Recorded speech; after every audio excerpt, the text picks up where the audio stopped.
इतिहास में सबसे ज्यादा नफरत झेलने वाले दो धर्म, हिंदू और यहूदी। ये दोनों ही धर्म आज भी पूरी दुनिया में नफरत और झूठे नैरेटिव का शिकार हैं। लेकिन क्यों? पहले इनकी जड़ों को समझना जरूरी है। हिंदू और यहूदी दोनों ही दुनिया के सबसे पुराने धर्म हैं और दोनों पर ही इतिहास में अनगिनत प्रहार हुए।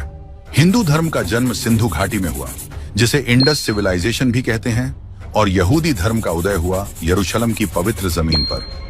कितनी बार मिटाने की कोशिश हुई। 56 ईसा पूर्व से 1948 तक यहूदियों को कभी बेबीलोन, कभी रोम, तो कभी यूरोप ने रौंदा। दूसरे विश्व युद्ध में जर्मनी में हिटलर ने होलोकॉस्ट करके 60 लाख यहूदियों का नरसंहार किया। 1000 ईस्वी में मोहम्मद गजनवी से शुरू हुआ हिंदुओं पर आक्रमण। फिर कभी मुगल, तो 1947 तक ब्रिटिश ने कुचला। यहूदियों के साथ नाजी होलोकॉस्ट हुआ। उनकी नस्लें ही खत्म करने की कोशिश की गई, मंदिर तोड़े गए। तो वहीं हिंदुओं ने धार्मिक यातना से भरा मुगलिया आक्रांता शासन झेला। अपनी संस्कृति, अपने ऐतिहासिक मंदिर उजड़ते हुए देखे। दोनों को एक ही साल के अंतर में आजादी मिली और उन्होंने कॉमन विचारधारा के साथ अपने अपने राष्ट्र का निर्माण किया। दोनों ही देश दुश्मनों से घिरे हुए हैं, यहूदियों का इजराइल अरब देशों से, तो वहीं भारत के अगल बगल वाले देश संवैधानिक रूप से इस्लामिक राष्ट्र हैं। भारत के हिंदू पड़ोसी देश भी चीन के प्रभाव से जकड़े हुए हैं।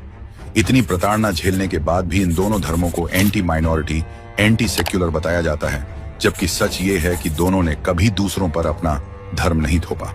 इन दोनों धर्मों का अक्सर उनकी धार्मिक चीजों की वजह से मजाक उड़ाया जाता है। हिंदुओं का कभी तिलक धोती या गौ माता की पूजा को लेकर, तो वहीं यहूदी को भी उनकी धार्मिक प्रैक्टिस, कोशर या धार्मिक मान्यता पर भद्दे मजाक किए जाते हैं। इन पर धर्मांतरण की कोशिश प्राचीन काल से हो रही है। आज इन दोनों धर्मों के खिलाफ दुनिया में भारी नफरत फैल रही है। उसकी वजह यह है कि ये दोनों धर्म आक्रांताओं के सामने झुके नहीं, क्रूरता से डरकर अपने धर्म बदले नहीं। ये प्रताड़ना, प्रहार सहकर भी अडिग रहे हैं। एक तरफ भारत ने गजनवी से लेकर औरंगजेबी मुगलिया शासन देखा, दूसरी ओर यहूदी होलोकॉस्ट जैसे मानव इतिहास की सबसे क्रूर सजा।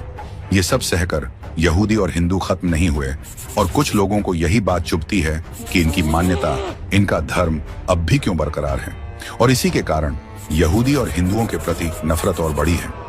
आज भी हिंदू और यहूदी को पकड़कर मारा जाता है। कभी अमेरिका में इजराइल एम्बेसी पर अटैक, तो वहीं पाकिस्तान और बांग्लादेश में हिंदुओं पर क्रूरता और धर्मांतरण का दबाव, बावजूद इन्हें ही हिंसक बताया जाता है। पश्चिमी देशों की बड़ी बड़ी यूनिवर्सिटी भी हिंदू यहूदियों को गलत साबित करने का कोई मौका नहीं छोड़ते। हार्वर्ड जैसी यूनिवर्सिटी